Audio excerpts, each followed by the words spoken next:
As we briefly saw in the previous chapter, using Dreamweaver's preferences, you can associate different file types with different editors. So if you prefer to use Photoshop, you can set up Photoshop to be the icon that appears here no matter what image is selected, even if it's not a smart object.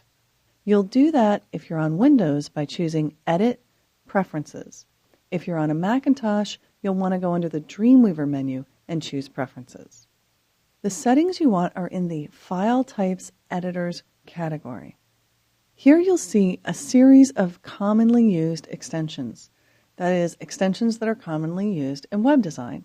For example, .psd, this Photoshop file, is already associated with Photoshop as the primary editor for anything with that file type.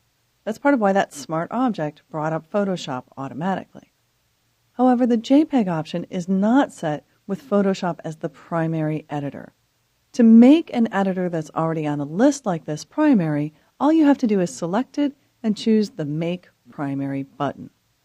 If Photoshop wasn't on this list at all, you'd want to choose the plus sign, find Photoshop on your hard drive, select it, and again, make sure you're selecting the program itself, open it, and that would add it to the list.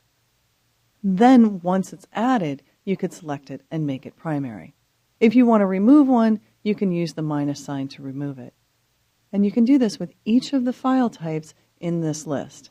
So again, we could make Photoshop the primary editor for GIFs, we could make it the primary editor for PNG files, and anything else. Now, the Flash file, we probably want to associate with Flash. And you can actually add any file types you want. Notice here we have another Flash format. We have movie files, QuickTime.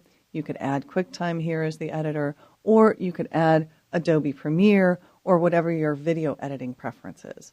So sound files, video files, animation files, image files, whatever files you think you'll be working with in Dreamweaver, it's nice to take a little time here and associate each of them with an editor so you can speed up your workflow as you're working in the program.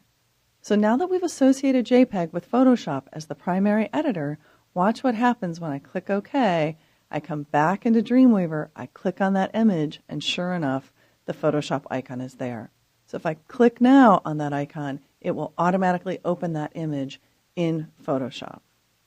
And that concludes our introduction to web graphics. I hope that this has helped you learn the very basics of preparing images for the web and appreciating how Dreamweaver works now with programs like Photoshop.